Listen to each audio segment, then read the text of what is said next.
그래서 혼돈 언어의 종류를 7가지의 예를 들었습니다. 첫 번째 혼돈 언어는 마귀적인 언어다 이 말입니다. 우리가 야고보서가 1장, 2장, 3장, 4장, 5장이 있어요. 그런데 중간이 뭡니까? 1장, 2장, 3장, 4장, 5장의 중간이 몇 장입니까? 3장에 3장. 자 보세요. 1장, 2장, 3장, 4장, 5장의 중앙이 3장이죠. 그 야고보 사도의 관점에서 죽은 믿음을 지금 야고보 3장으로 설명을 하고 있는 거예요. 죽은 믿음을 핵심적으로 야고보서 1장, 2장에도 설명을 했지만은 4장, 5장에도 설명을 하지만은 죽은 믿음을 어디에서 가장 정확하게 설명을 하느냐 하면은 3장에서 죽은 믿음의 종류를 1장에도 있고 2장에도 있고 죽은 믿음이 4장에도 있고 5장에도 죽은 믿음이 있어요. 그런데 야고보서 3장에서 죽은 믿음이 어떤 믿음이 죽은 믿음이냐 하니까 죽은 언어를 쓰는 사람, 내가 예수를 믿습니다 라고 말하면서도 언어의 영성이 안 돼가지고 항상 입에는 죽은 언어만 쓰는 사람 있잖아. 그 죽은 언어만 쓰는 사람, 그 사람은 죽은 믿음을 가진 사람이다. 이렇게 야고보 사도의 관점에서 볼 때에 바로 믿습니다라고 말은 하지만은 죽은 믿음을 가진 사람은 어떤 사람이냐를 지금 설명을 하고 있습니다. 그죠? 자, 그래서 야고보가 볼 때에 죽은 믿음은 어떤 믿음을 가진 사람이 죽은 믿음이냐? 죽은 언어를 쓰는 사람이에요. 그럼 죽은 언어는 어떤 언어가 죽은 언어냐 하게 되면은 바로 야고보서 3장 14절과 15절 16절까지 14, 15, 16절까지 나오는 이 바로 언어, 이 지혜, 마귀적인 지혜, 요 마귀적인 지혜가 머리에 흘러가지고 그 햇바닥 속에 마귀적인 언어를 쓰는 사람은 죽은 믿음을 가진 사람이다 이렇게 보는 겁니다. 그래서 야고보서 3장 14절에 읽겠습니다. 그러나 너희 마음속에 독한 시기와 다툼이 있으면 자랑하지 말고 진리를 거슬려 거짓말하지 말아라. 야고보서 3장 14절에 마귀의 지혜가 어떤 겁니까? 시기와 다툼의 언어, 시기의 언어, 다툼의 언어가 시기의 지혜, 시기와 다툼이 마귀의 지혜라. 자랑도 마귀의 지혜라. 거짓말도 마귀의 지혜라. 15절 이러한 지혜는 14절에 나오는 시기와 다툼, 자랑, 거짓말 이런 종류들은 위로부터 내려오지 않고 땅에 속한 것으로 간능적이며 마귀에게 속한 것이다.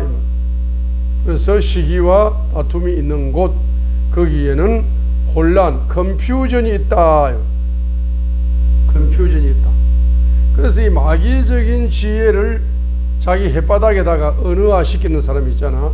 시기의 언어, 다툼의 언어, 거짓말하는 언어, 자랑하는 언어, 땅에 속한 언어, 이러한 모든 이 악한 언어가 바로 혼란의 언어입니다.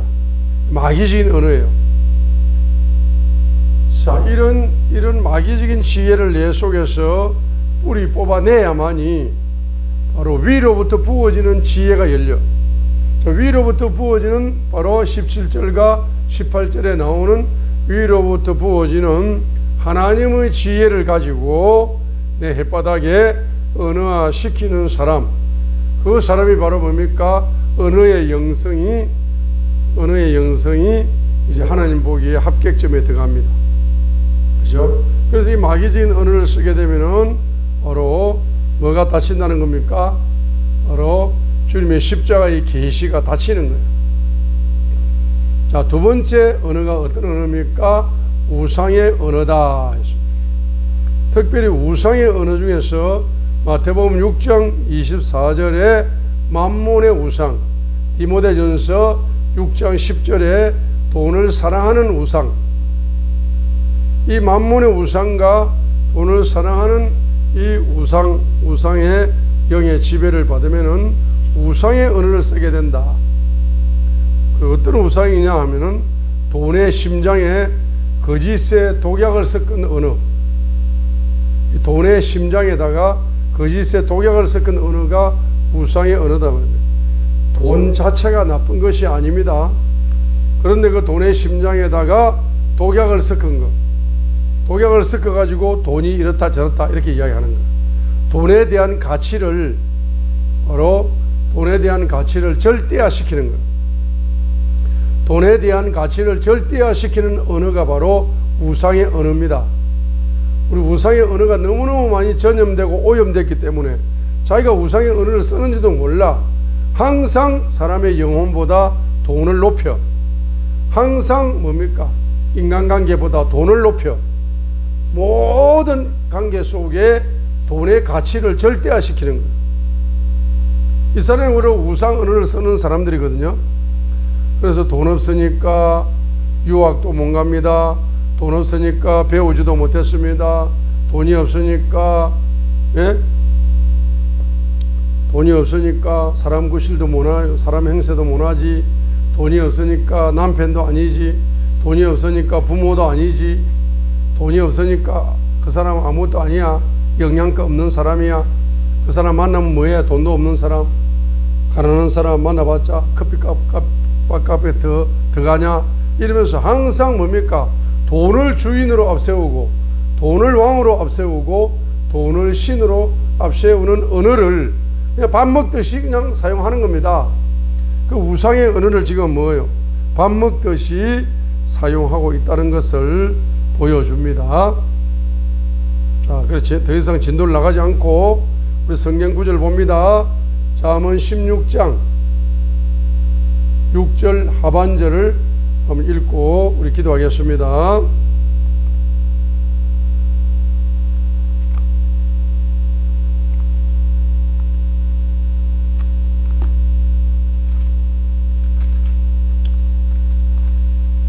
잠언 16장 6절, 잠언 16장 6절 한번 읽습니다. 긍휼과 진리로 말미암아 불법이 정결하게 되며 주를 두려워함으로 말미암아 사람들이 어디에서 떠난다? 악에서 떠나느니라.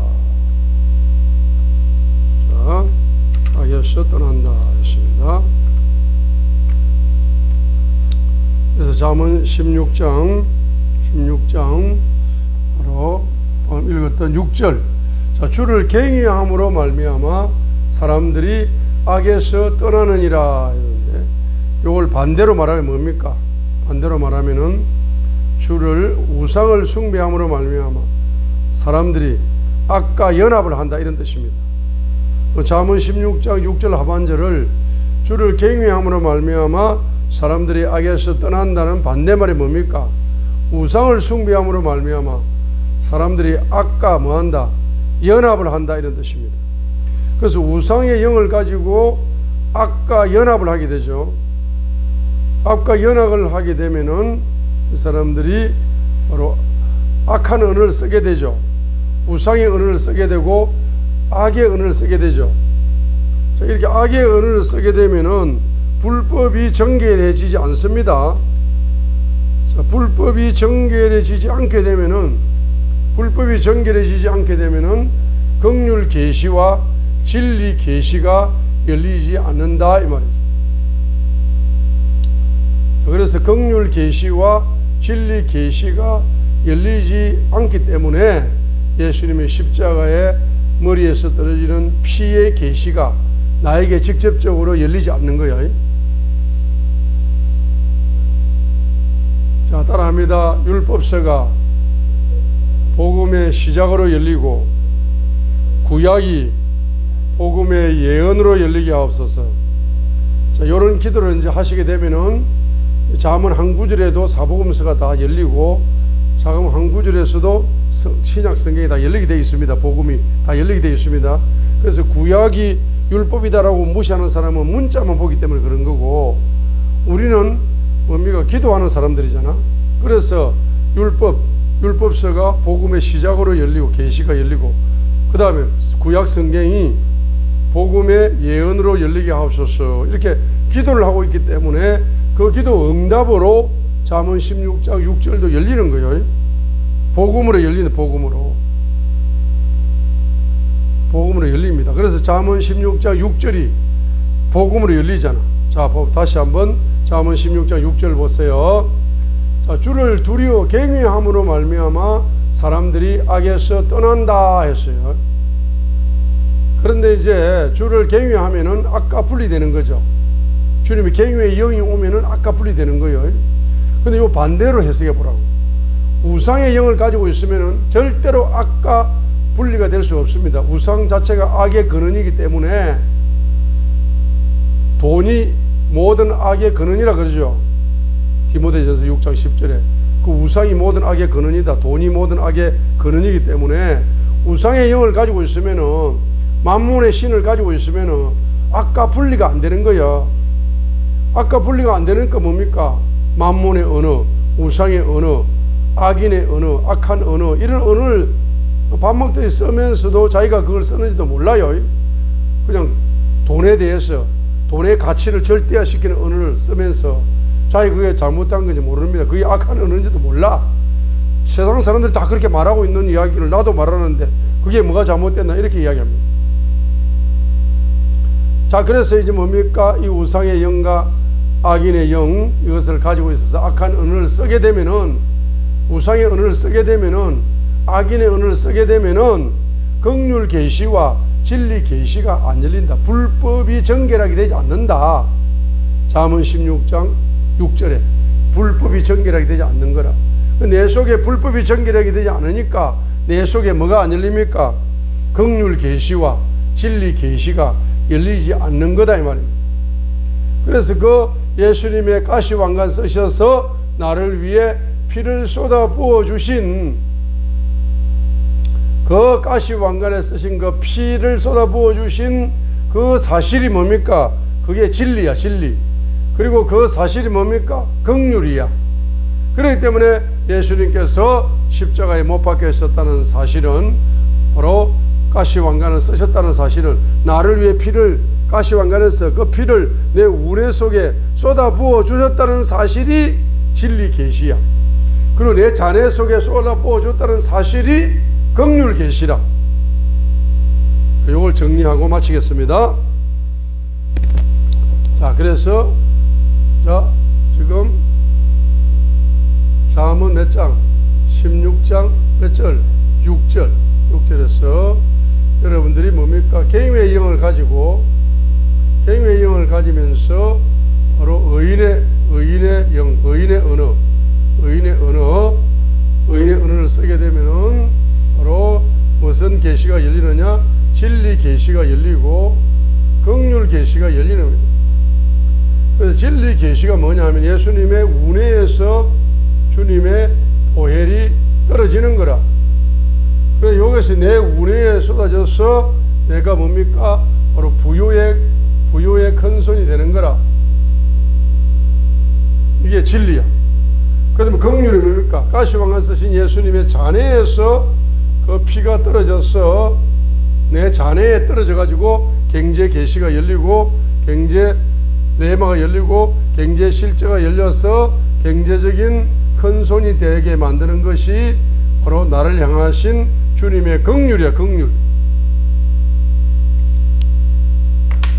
그래서 잠언 16장 6절의 말씀을 통해서 우리는 이와 같은 긍휼 계시와 진리 계시를, 예수님의 가시왕관 쓰신 그 피를 흘리시는, 나를 위해 피를 쏟으시는 그 피 속에서 바로 그 피 자체가 뭡니까? 내 운해에 떨어져서 진리 계시를 경험하는 것이고, 내 잔해에 떨어져서 그분의 긍휼 계시를 경험함으로써 불법이 정결하게 되어지는 겁니다.